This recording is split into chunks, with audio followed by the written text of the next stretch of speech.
just yet. I got to talk first.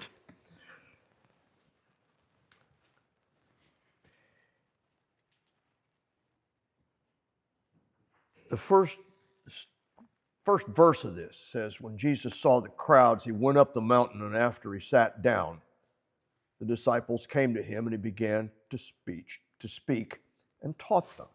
Okay, keep that vision of going up the mountain. That's important. This text is troublesome in a lot of different ways.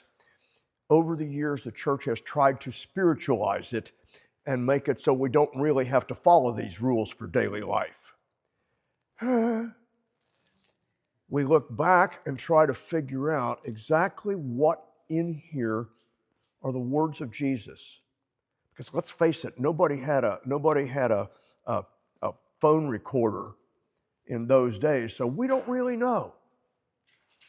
But we do have a lot of different messages in different scriptures, in different testaments, in different gospels, in different places that we can use to trace back very, very, very far in history and see where some of these things might have been added or deleted and come at least a close guess to what Jesus actually said. That's reality for basically for all of the Gospels and elsewhere in the text where Jesus is quoted. But that's the reality. Now, I'm not going to say, I have a printout here, right here, of what the best scholarship thinks Jesus actually said. And secondly, what he might have said, because it fits with what we know of his line of thought. And finally, it contains some other things that were just added to from the wisdom of the Hebrew people among whom he walked. Now, if you want the real deal, the three that are really standouts, you can find a parallel to this passage in Luke, but you don't need to look it up now. That said, let me read to you from the book of Matthew in the 5th chapter. Now, if you wish to stand, you can, but knowing its history, it's up to you. When Jesus saw the crowds, he went up the mountain, and after he sat down, his disciples came to him. Then he began to speak, and he taught them. And this is what he said: "Blessed are the poor in spirit, for theirs is the realm of heaven." And the word that comes through as blessed in this translation can be better translated in modern English as congratulations. How about that? Blessed are those who mourn, for they will be comforted. Blessed are the meek, for they will inherit the earth. Blessed are those who hunger and thirst for righteousness, for they will be filled. Blessed are the merciful, for they will receive mercy. Blessed are the pure in heart, for they will see God. Blessed are the peacemakers, for they will be called the children of God. Blessed are those who are persecuted for righteousness' sake, for theirs is the realm of heaven. And blessed are you when people revile you and persecute you and utter all kinds of evil against you falsely on my account. Rejoice and be glad, for your reward is great in heaven. For in the same way they persecuted the prophets who were before you. Here ends the reading of this passage of the gospel. Thanks be to God.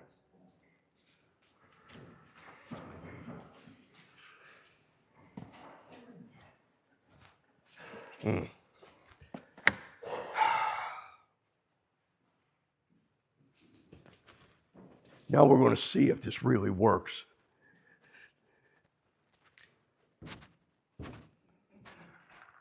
This is what should we say? This is a tale. It's in some parts, a very personal tale to me. And in other parts, not so much. First, I tell you this, a little story about a mountaintop.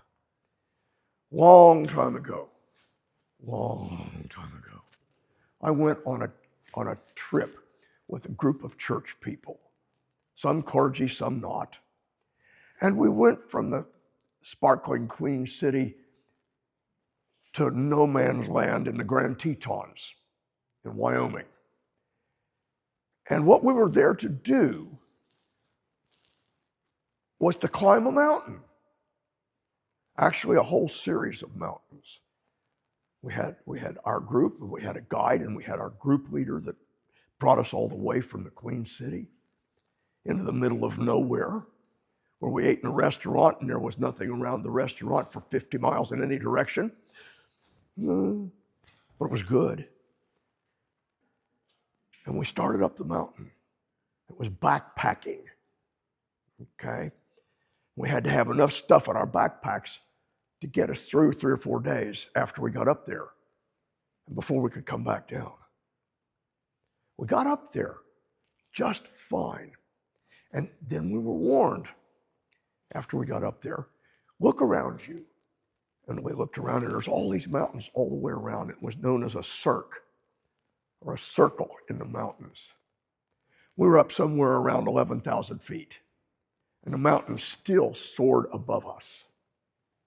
And we could look at this. And at sundown, wow, what a view. And then came the warning. If you should wake up abruptly in the middle of the night and feel like you're dying and you can't breathe, don't worry about it. It's because the air is thin up here and your body hasn't adjusted yet. And when you go to sleep, well, it kind of catches up with you. Oh, gee, say I thank you. Maybe. And I did just as they told me. I went to sleep and I woke up in the middle of the night. And, oh, that's what this is. But it caught my breath and I went back to sleep. When I got up the next morning, again, a beautiful, just incomparably beautiful sunrise coming up over those mountain peaks that still had some snow on them. Well, we were down here 4,000 feet, 5,000 feet lower in a lovely meadow with grass and a stream running through it and the smell of breakfast in the air. The guide, knowing a great deal more about it than we did, got up early and went to the stream and caught fish. And we had fresh brook trout for breakfast. That's the setting that I want you to keep in mind. We humans are always in some kind of a mess, some kind of a situation where we're going up a mountain and we hope we're going to get to the top and we're not sure what we're going to find when we get there. But there's a lot to be seen from that mountaintop. That's phase one. We'll get to phase two in a minute. Suffice it to say that, as most of you know, if you know me, you know that there's something that's not about me that's not quite right. And coming down the mountain was a whole other story. Yes.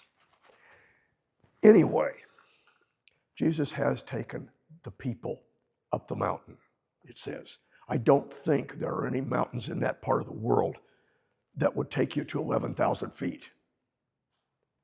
But he took them up the mountain. There was lower land below. And he sat down on a rock, I'm guessing. And he began to teach them. And he thought that'd be perfect. Not least because from that height, and with all of them spread out, there's also an echo. And he had excellent acoustics. If you notice, there's an echo in here. Sometimes recording artists like to go to churches to record because of that echo effect. They don't need an echo chamber in the electrics. You get it right out of the building. So Jesus got up there to teach, and he gave them these words that we read a moment ago. And we, in this case, we as humanity, of one stripe or another, all the way back to Jesus' time and all the way forward to ours, we humans work diligently to not have to obey what Jesus taught on the mountain. Consider, who else do you know that went up on a mountain and brought down a whole bunch of stuff? Moses, of course, and the parallel could not be forgotten. Jesus took the people up the mountain with him, though, and Moses wasn't allowed to do that. Just a sidelight. So they learned. And then history says they forgot. And this group of words became something that happens in that great day, far away, we hope, when we shall all be together in the realm of heaven, somewhere else besides here. That's hard for me to swallow. I don't want to tell you that. Now comes the hard part, the journey back down the hill. Because you can't stay on the mountaintop. And there's another piece to it. Later in the scripture, you find a point where Jesus was on the mountaintop with his disciples again, and he was transfigured, the text says. He got all turned bright with, like, his body, his garments were glowing, kind of like Moses when he came down from the mountain. But you have to go down, they learned, on top of the mountain. And so it is with us. No matter how high up the mountain we may get, or how beautiful it is, or how much we love being there, we can't stay there. Whether we're talking about a real mountain, or whether we're talking about symbolic mountains in life, in walking around, in being who we are. And sometimes the trip down the mountain is hazardous, becomes difficult. And you wonder, how am I going to do this? On my way down the mountain, one of the things I noticed was that we had carried all this gear up the hill, tents and everything else. And there were some other people coming up the hill as we were going down on the same path. And they had horses with packs on them. And I thought to myself, well, duh. They had horses. But I was so interested in looking at that and seeing that and thinking about that the rest of my group kept going down the trail and I couldn't find them. So I was lost on the side of the mountain at probably around 8,000 feet. I'm good at that sort of thing. I can get lost on Fairview Avenue sometimes.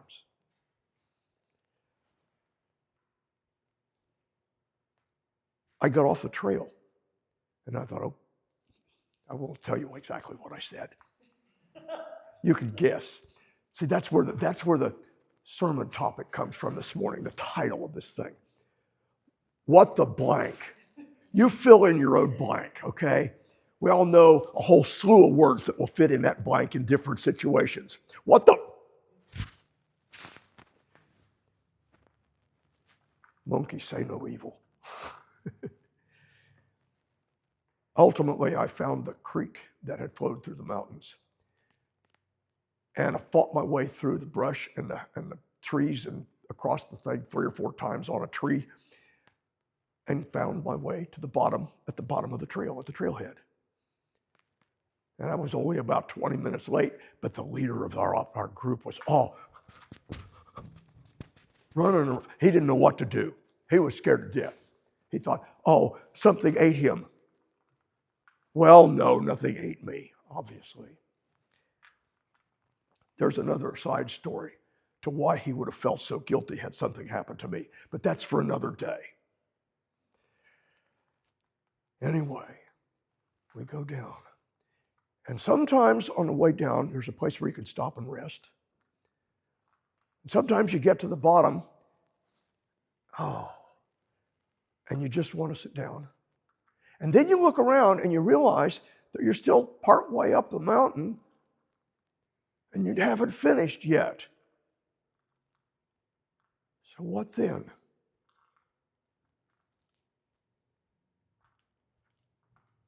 And other times, you get all the way down and you find out that the bottom of the trail ends in a bog. There's mud, bugs, snakes, who knows what. All kinds of bad stuff. And you have to figure out how to navigate your way through that or what you can do about it.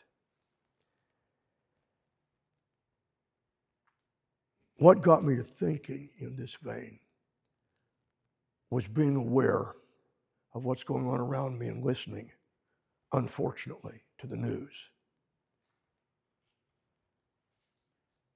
I believe in my heart that we who hear these Beatitudes and understand that this is a summons to us to be a people who live out the Beatitudes. We cannot not speak. We cannot stand up with people of Minneapolis. We cannot stand up with and for those who face these kinds of horrible evils, this kind of danger, this kind of struggle. And we have yet another struggle to add on to it if we're honest with ourselves. And that is that this is happening because, like the majority of us, it happens to white people. And we forget that in our nation's history, in its struggles with immigration, and its struggles with slavery, in the cardinal, ordinal, what do I want to say? The first great sins of our nation as a people was the sin of slavery and the sin of the genocide of the native peoples that were here. Because we're all one people. You cut any of us and we bleed red. And we have a responsibility to speak. And as I listened to these people talking about their experience and why they were out there when it was even colder than it is here, quite a bit colder, in fact. And they all talked about in their stories, one word that kept coming up that I kept hearing. Now maybe it wasn't that often. Maybe I was just tuned to hearing it. But the word was community. We are here because we are all part of a community. I believe, let's take it down to the very local. This is community. This church is a community. We are a part of one another. We know that, we understand that. And in my mind, the task before us, now that we are down on level ground and evil of all sorts keeps happening all around us, and we're not sure what to do next, or heaven forbid, step off of the path in a bog, or run headlong into some ugly creature that might take our lives. In the midst of all that, we have a duty bound. We have a spiritual task to perform. And that is to be a community together. And to be a community that recognizes what de Tocqueville talked about. He said that equality, that American democracy was the best living example of equality as community. We have a responsibility to speak up, to be community, and to invite anybody we know that wants to be a part of a real community that doesn't just sit there and doesn't just show up on Sunday mornings and listen, but goes out in the wide world and takes the chance, does the risks, gets off the trail.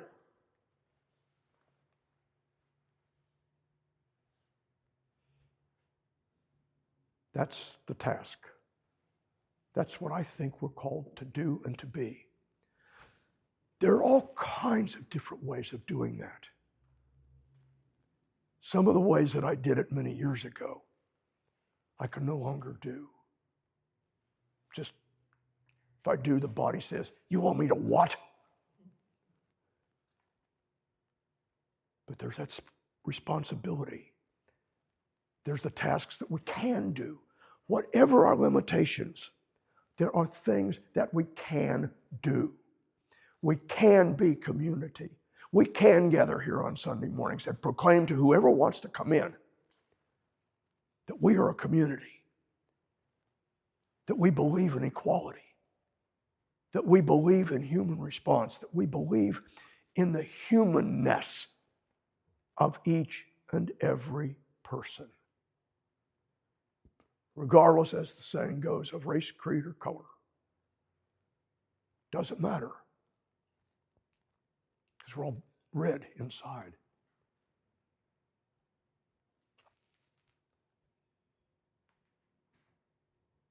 But then,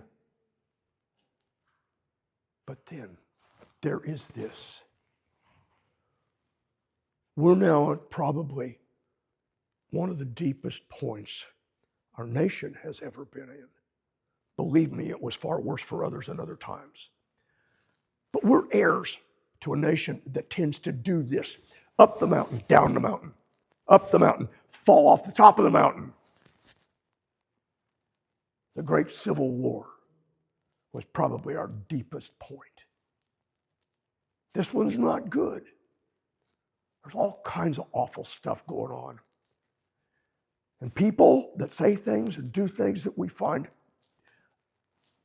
utterly disgusting, utterly, And we have to remember that even those people are children of God. And I want to tell you, brothers and sisters, for me, that's got to be the hardest part of the whole deal. But that's the task. And here's this. Every time a group of humans has gotten together in a spirit of community, they have managed to live through it and come out the other side and head up the next mountain. That's my belief. And you can apply that to any human endeavor, whether it is I'm going to call it the rebirth of St. John, because we're changing. We're being different. We got new people. We're going to get a new pastor. We're going to move forward. We're going to climb the next mountain as a church. But then there's the government, you say. Then there's the mess outside of us. The United States mostly recovered from the Civil War. It mostly recovered from most of the rest of I'm struggling to find a word that's not obscene here. And the nation went on. A lot of people didn't think it would. De Tocqueville was one of them. But it did. And here we are, and we're in the middle of it. We have to speak to it. We have to work for it.